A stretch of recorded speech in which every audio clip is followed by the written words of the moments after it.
शबीर कायम खानी साहब, आप सीनियर रहनुमा हैं MQM पाकिस्तान के। इनसे हम गुफ्तगू करेंगे कि इन्होंने एक मुतालबा रख दिया है कि वफाकी बजट अप्रूव होने से पहले साबिक गवर्नर कामरान टसोरी की बहाली जो है वो इनका अहम मुतालबा है। और इसके अलावा इस वक्त 28वीं तरमीम के हवाले से भी काफ़ी चहमगोइयाँ जारी हैं, बहुत से मुसवदे घूम रहे हैं और ये कहा जा रहा है कि बहुत सारे सूबे बनाए जा रहे हैं, बड़े आइनी तरामीम की जा रही हैं। इसी हवाले से हम तफसीली बातचीत करेंगे। शबीर कायम खानी साहब, मकालमा में खुशामदीद। वालेकुम सलाम। शबीर कायम खानी साहब, बड़ा आपने मुतालबा कर दिया है कि साबिक गवर्नर कामरान टसोरी को बहाल करें और बजट अप्रूव करवाएं। क्या मुतालबा है, क्या मकासद है, क्या वाकई ही कामरान टसोरी साहब वाकई बहाल हो जाएंगे? देखिए जी, सिंध में एक आईनी ओहदा हमारे पास था गवर्नर साहब का, ठीक है, और गवर्नर साहब को हटा दिया है। समझ में नहीं है क्यों उनको हटाया। आप अगर देखें उनके गुज़श्ता जो जितने भी वो अरसे गवर्नर रहे, तो उनका टेनर आप देखें कि किस तरह गवर्नर हाउस में एक्टिविटी होती रही। जी बिल्कुल, इसमें पब्लिक की बेहतरी के लिए उसमें IT कोर्सेज भी चलते रहे। फिर रमजान मुबारक की बाबरकत महीने में शेर इफ्तार, यानी कि घर में कौन कौन से काम गिनाऊं, ये काम होते रहे वहाँ पर। गवर्नर हाउस के दरवाजे एक आम आदमी के लिए खोल दिए गए। जी ठीक है। जबकि ये दावा तो PTI ने किया था कि हम गवर्नर हाउस को यूनिवर्सिटी बना देंगे और कॉलेज बना देंगे, लेकिन वो ऐसा कर नहीं सके, महज दावे ही रह गए। लेकिन MQM पाकिस्तान ने प्रैक्टिकली करके दिखाया है। MQM के जो गवर्नर थे कामरान टसोरी साहब, उन्होंने एक आम आदमी के लिए वो दरवाजे गवर्नर हाउस के खोल दिए और उनकी रीच थी, वो अपना मसले बयान कर सकते थे और जो कुछ मुमकिन हो सकता था वो लोगों के काम भी हो रहे थे। ठीक है। तो अचानक समझ में नहीं आया कि क्यों गवर्नर कामरान टसोरी साहब को हटाया। तो बहुत से लोगों की बात हजम नहीं हो रही थी उसमें, खासकर पाकिस्तान पीपल्स पार्टी का मैं नाम लूंगा कि पाकिस्तान पीपल्स पार्टी को गवर्नर साहब की एक्टिविटीज, क्योंकि उनसे गवर्नर हाउस से मुतसिल थोड़ा सा आगे CM हाउस भी है, तो CM हाउस में इस किस्म की एक्टिविटी नहीं होती थी। जी बिल्कुल, जो गवर्नर हाउस में एक्टिविटी होती थी। सही। बस यही बात उनको परेशान करती थी और गवर्नर साहब के साथ मदद के लिए वो लॉबिंग करते रहे और उनकी मुखाफत करते रहे। सही। नतीजा आखिर ये निकला कि गवर्नर साहब को हटा दिया। अच्छा, ये जो अब हमारा फिर से मुतालबा जी बोले, ये जो आईनी ओहदा आपके पास था बतौर गवर्नर सिंध, ये उस डील का हिस्सा था जिसके तहत आपने वफाकी हुकूमत को सपोर्ट की हुई है? देखिए, उस डील का कोई ऐसा नतीजा नहीं था और डील तो हमने ऐसी कोई की भी नहीं थी हुकूमत से। हमने बिल्कुल गैर मशरूत तौर पर इस वक्त जो हुकूमत है, हुकूमत का हमने साथ दिया था, ठीक है, और ताकि मुल्क में जमहूरियत चले। और हम कभी भी किसी बात को हम आना का मसला नहीं बनाते हैं, कोई हमने अपनी शराइत नहीं रखी थी। जी। हाँ, हम जो मसाइल है, अवाम के जो अवामी मसाइल है, उसको हमने हमेशा आगे जरूर रखा है और जहाँ जहाँ हमें मैंडेट मिलता है उन हल्कों की तो हम खैर बात करते हैं, बल्कि हम तो पूरे पाकिस्तान की बात करते हैं। जहाँ जहाँ पाकिस्तान में जहाँ मसाइल है, उन मसाइल का हम जिक्र करते हैं। ये अलग बात कि कोई हल करे या ना करे, या उस बात को कोई सीरियस ले या ना ले, लेकिन हम अपनी आवाज थ्रू मीडिया भी, आपके चैनल के तवज्जुह से भी और ऐवानों में भी, पार्लियामेंट में भी हम हमारे अरकान असेंबली ये आवाज उठाते रहे हैं और हम आवाज उठाते रहेंगे। यही हमारा जमहूरी और आईनी हक है। तो हम अपने जमहूरी और आईनी को समझते भी हैं और उसको पूरा करने की भरपूर कोशिश करते हैं। तो गवर्नर साहब के लिए भी हमारा यही मुतालबा है कि हम बार बार कहते हैं, वज़ीर आज़म साहब से भी हमारा मुतालबा है कि देखो, MQM ने हमेशा एक बेहतर किरदार अदा किया है जमहूरियत के लिए भी और इस पाकिस्तान के लिए भी। सही। तो खुदारा जो एक हमारा आईनी होता है वो भी किसी को हजम नहीं हो रहा, तो इस बात को हम समझने की कोशिश करें। दोबारा से गवर्नर साहब को गवर्नर बनाए सिंध, ताकि लोगों के जो मसाइल हैं, जो रुके हुए हैं, IT कोर्सेज जो ब्रेक हुए, उसको जी बिल्कुल, वहाँ पे बहुत एक्टिविटीज होती थी, आप ठीक कह रहे हैं बिल्कुल। तो अभी कामरान टसोरी की बहाली के लिए किस लेवल पे बाकायदा मुज़ाकरात शुरू हुए हैं या अभी सिर्फ मुतालबा आपकी तरफ से आया है? हुकूमत ने कोई राब्ता किया है इस हवाले से आपसे? देखो, एक सच कोई मुज़ाकरात तो शुरू नहीं हुई, एक हमारा मुतालबा है, वो मुतालबा हम करते रहे हैं। ठीक है। तो इंशाल्लाह ताला ये होप के मान लेना चाहिए अब तो हुकूमत को, और बेहतरी के लिए इसमें कोई हमारी अना का मसला नहीं है और ना कोई हमारी जिद है, लेकिन बहरहाल ये एक हमारा मुतालबा जरूर है, क्योंकि गवर्नर साहब की अगर परफॉर्मेंस नील है, अगर वो काम नहीं कर रहे थे या कोई उनकी दूसरी एक्टिविटीज, तो बात बनती है। जब एक अच्छा काम कर रहे थे, लोगों की सिंपैथी हो रही थी, तो फिर चाहिए तो हुकूमत को भी चाहिए, फेडरल हुकूमत को भी चाहिए कि इस पर नजरसानी करें इस फैसले के ऊपर और इसको जिद उड़ाना का मसला ना बनाए। सही है। अच्छा शबीर कायम खानी साहब, इस वक्त जो वफाकी बजट आ रहा है, अवाम तो बहुत परेशान है। कहा जा रहा है कि IMF की तमाम शराइत के ऊपर ये बन रहा है, मजीद पेट्रोलियम लेवी की बात की जा रही है, मजीद महंगाई की बात की जा रही है। तो इस तरह का बजट जो कि बिल्कुल भी अवाम दोस्त ना हो, IMF दोस्त हो, तो क्या MQM ऐसे बजट को सपोर्ट करेगी? देखिए, हमने तो कभी भी ऐसे बजट की सपोर्ट नहीं की है जो अवाम दुश्मन बजट हो। हम अवामी नुमाइंदे अवाम के वोटों से मुंतखब होकर ही ऐवानों में पहुंचे हैं, तो हम अवाम की ही बात करते हैं। ठीक है। लेकिन कहीं अगर कोई मजबूरी है पाकिस्तान की, जो पाकिस्तान कर्जों तले दबा हुआ है, सही, ठीक है ना, पाकिस्तान मतलब एक पॉलिसीज ऐसी रही, आज पाकिस्तान को बने हुए कोई तकरीबन 80 साल होने को है। इन 80 सालों के अंदर जब भी बजट आता हम तो देख ही रहे हैं कुछ 30 सालों से, तो इस किस्म की आवाज आती है। लेकिन मैं ये समझता हूँ शायद कोई भी हुकूमत नहीं जाएगी कि महंगाई के तले बोझ तले आवाम दबे। हर हुकूमत की यही कोशिश हुई थी कि अच्छा बजट पेश करे जिसकी उसकी वाह वाह हो, बल्ले बल्ले हो। लेकिन कुछ मजबूरियां हैं, जाहिर है IMF की भी अपनी एक शराइत है, और पाकिस्तान कर्जों की बोझ तले दबा हुआ है। हमारी तो दुआ है कि अल्लाह ताला इस पाकिस्तान को, अभी आप देखेंगे अल्लाह का शुक्र है, इस वक्त तो पाकिस्तान दुनिया की जोग्राफी में पाकिस्तान का एक बहुत मुकाम है। जी बिल्कुल, जो हमारे फील्ड मार्शल हैं आसिम मुनीर साहब, और फील्ड मार्शल, और इन्होंने माशाल्लाह जो चीफ है हमारे, इनकी कोशिशों, इनकी काविशों से आज पाकिस्तान का मुकाम और पाकिस्तान का मैं कह रहा हूँ दर्जा बहुत बुलंद हुआ है। सही। तो बस यही हम भी ये दुआ करते हैं कि अल्लाह ताला मजीद पाकिस्तान को तरक्की दे और पाकिस्तान के इस मसाइल में गिरा हुआ इससे निकले, चाहे वो महंगाई के बोझ चले दबी हुई आवाम या दीगर मसाइल है, दिफाई तौर पर पाकिस्तान और मजबूत हो ताकि हम दुश्मन का डटकर मुकाबला कर सकें। इसमें MQM पाकिस्तान अपना भरपूर किरदार अदा करती रही है और इंशाल्लाह करती रहेगी। सही है।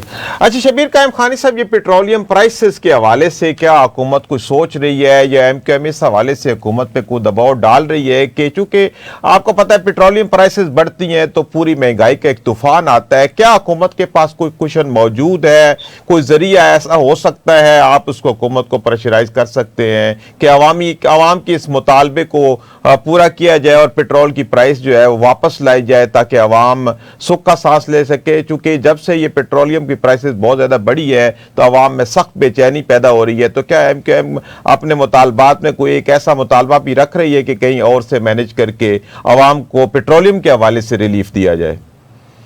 अच्छा, बिल्कुल हमारा भी यह मुतालबा है। हम भी समझते हैं कि पेट्रोलियम मसनूआत बनने से कितना महंगाई पर कितनी महंगाई बढ़ जाती है, उसके असर हर चीज पर होते हैं। सही।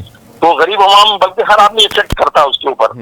तो आप देखें जो सूरताल इंटरनेशनली जो आप सूरताल देख रहे हैं, इस वक्त ईरान और अमेरिका की वार, और फिर इस वजह से कुछ पेट्रोल मसनूआत महंगी हुई, और आप देखें अब तो वीकली इस पे नजरसानी की जाती है। कभी फ्राइडे को रेट अप हो जाते हैं, बढ़ जाते हैं, और कभी कम हो जाते हैं। इस दफा इन्होंने 22 रुपए दोनों डीजल और पेट्रोल पे कम किए, उससे पहले भी शायद 500-600 रुपए कम किए, कभी बढ़ जाते हैं। तो हुकूमत की भी ये कोशिश है।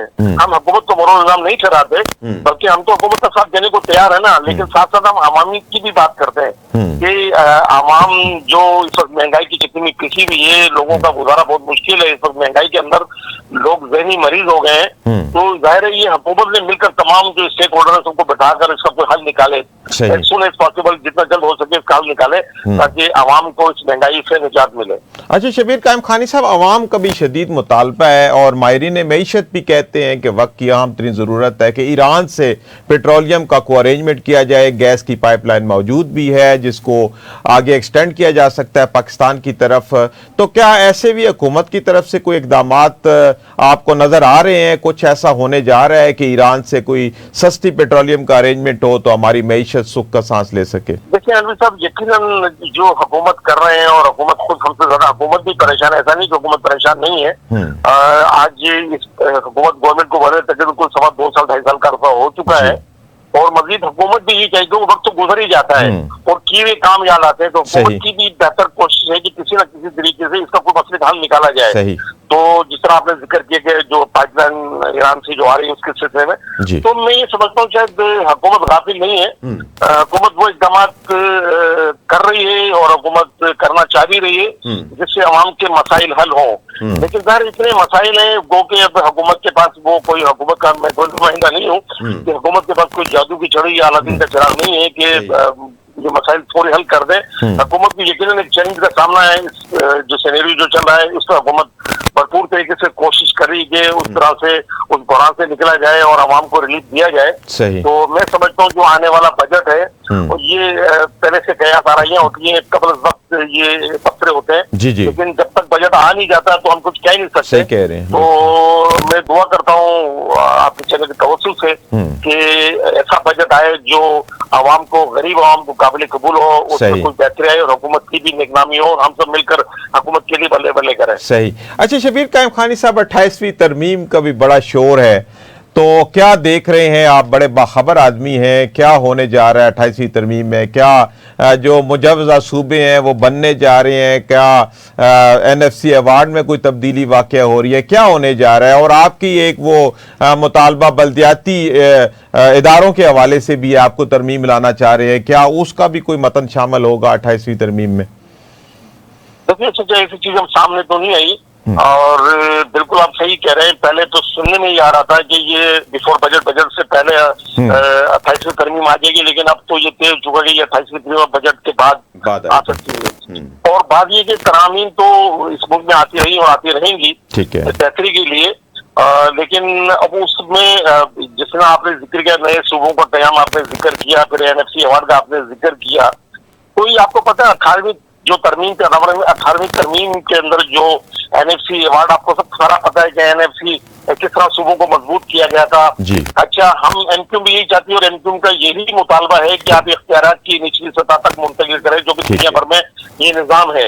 लेकिन बदकिस्मती से जो 18वीं तरमीम जो है ना, 18वीं तरमीम में जो NFC अवार्ड के जरिए DFC अवार्ड जो होता है, फाइनेंशियल फाइनेंस कमीशन, वो पैसे दे दिए जाते हैं सूबों को, लेकिन सूबे जो है, सूबे के जो वजीर आला है खासकर हमारे सिंध के, वो इख्तियारात पे नीचे जिलों को, नीचे तहसील और टाउन को देने को तैयार नहीं है, नीचे यूसीज को देने को तैयार है। अच्छा, वर्बल जो है ना, वो जबानी तो कह रहे हैं, इस बात की करेंगे नहीं 18 होनी चाहिए, लेकिन प्रैक्टिकली वैसा कर नहीं रहे हैं। तो हमारा यही मुतालबा कि 148 जो है इसकी तशरीह कर दी जाए, ताकि जो पैसे हम चाहते हैं ये पैसे आप सूबों को देते हैं, ये पैसे बराह रास्त वफाक जो है डिविजिबल रूल के तरह ये पैसे डायरेक्ट डिस्ट्रिक्ट को दे दिए जाए, ताकि पॉपुलेशन की बुनियाद के ऊपर आवाम के मसाइल हल हों और जिले बाख्तियार हों, फिर वहाँ तहसील और टाउन्स और यूनिट बाख्तियार हों, जिस तरह की दुनिया में होता है। हम यही चाहते हैं और यही मैं समझता हूँ कामयाब फार्मूला है। अदरवाइज आपको पता है कि CM साहब है या MNA MP उनका काम नहीं है कि वो नालियां साफ कराएं या रोड साफ कराएं या कवरेज का काम कराएं, ये तो मुकामी बल्दियाती क़यादत का काम है। तो उनको मजबूत करेंगे तो सारा सिस्टम सही हो जाएगा। ये हमारा मुतालबा जरूर है कि इसको 28वीं तरमीम के अंदर उसको शामिल किया जाए। और नए सूबे भी अगर बन जाते तो नए सूबे, दुनिया भर में कितने सूबे आपको पता है कि उसमें छोटे ममालिक है लेकिन सूबे ज्यादा है, उससे तो बुराई थोड़ी है, लेकिन हम यहाँ पे अना का मसला बना देते हैं कि नहीं सूबे नहीं बनने चाहिए। भाई सूबे आप एडमिनिस्ट्रेटिव बना दें, आप तो जबानी लसानी बुनियाद पर बनाएंगे, लेकिन जब लसानी बुनियाद पर अगर सूबों की बात की जाएगी तो फिर नफरतें बढ़ती हैं, फिर कशीदगी बढ़ती है। लेकिन अगर आप इंतजामी तौर पर जब आप सोच रहे हैं, देख रहे हैं कि डिवीजन होने चाहिए, डिस्ट्रिक्ट होने बढ़ा देते हैं, तो फिर सूबे भी बढ़ जाए, इसलिए मैं समझता हूँ बुराई तो नहीं है। सही। अच्छा, अभी ये जो कहा जा रहा है कि कराची, गवादर और दीगर इलाकों को वफाकी हुकूमत के जेर इंतजाम कर दिए, वफाकी एरिया डिक्लेयर कर दिए जाएंगे, तो आप क्या समझते हैं MQM का क्या मौकफ है कि ऐसा होना दुरुस्त होगा? अच्छा, अभी तक तो हम सुन ही रहे हैं ना कि कराची को फेडरल टेरिटरी में दे देंगे, ग्वादर को फेडरल टेरिटरी में दे देंगे, दूसरा मजीद कुछ अभी पंडिगा के नाम सुनने में आ रहा है, कुछ अब कुछ पता नहीं है ना, ये कब वक्त होंगी। लेकिन अगर ऐसा होता है तो क्या MQM के लिए काबिल कबूल होगा? चलिए, हम तो वो कहते हैं हमको हर काबिल वो बात काबिल कबूल होगी जो मुल्क के बेहतरी के लिए हो। सही।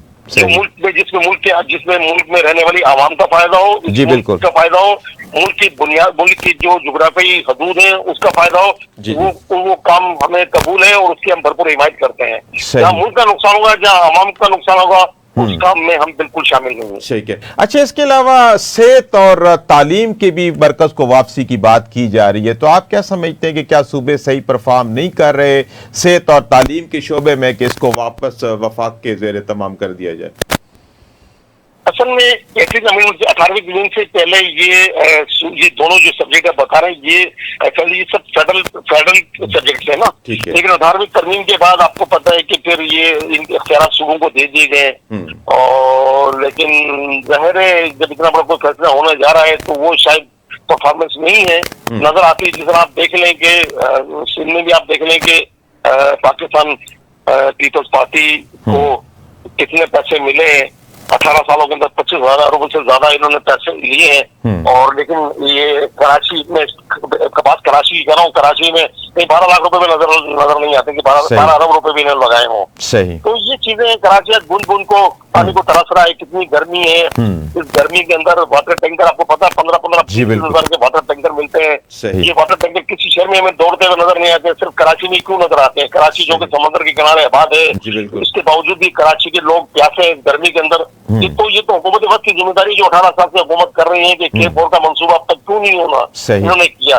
ये दौर भी, ये मंसूबा भी हमारे दौर में जब हमारे नाज़रीन थे उस वक्त ये फारूक सत्तार मेयर थे, उस वक्त ये हुआ था। उसके बाद मुस्तफा कमाल साहब नाज़िम रहे थे, लेकिन ये मंसूबा अब तक मुकम्मल नहीं हुआ। ये 12.5 अरब रुपए सिंध को देने थे, 12.5 अरब रुपए देने थे वफाक को।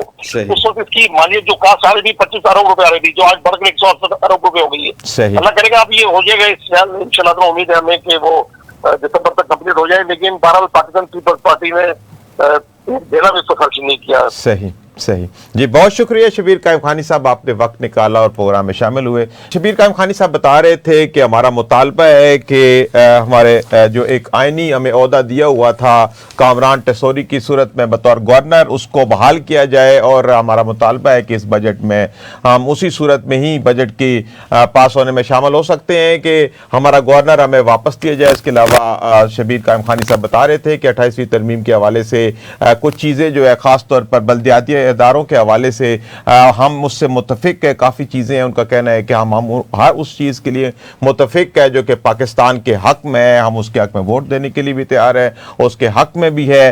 शर्त यह है कि जो भी काम किया जाए पाकिस्तान के लिए किया जाए। वो पीपल्स पार्टी का जो इस वक्त नेगलिजेंसी है सिंध के हवाले से, वो बता रहे थे कि सिंध में बिल्कुल डेवलपमेंट नहीं है, कराची की सूरत हाल बहुत ख़राब है। कि हालांकि NFC अवार्ड के तहत सूबाई हुकूमतों को बहुत पैसे मिलते हैं लेकिन खर्च नहीं किए जाते। वो उस बात पे जोर दे रहे थे कि बल्दियाती इदारों का होना बहुत ज़रूरी है और ख़ास तौर पे बल्दियाती इदारों की फंडिंग वफाक से होनी चाहिए ताकि सूबाई हुकूमत ये फ़ंड जो है वो खुद बुद न करे, डायरेक्टली बल्दियाती इदारे जो हैं वो बाइख्तियार भी हो और उनके पास वसाइल भी हो ताकि आवाम के लिए वो अपनी खिदमत सर अंजाम दे सके। नाज़रीन, इसी के साथ प्रोग्राम का वक्त अपने इख्तिताम को पहुँचता है। अपने मेज़बान सईद अलवी को इजाज़त दीजिए। अल्लाह हाफिज़।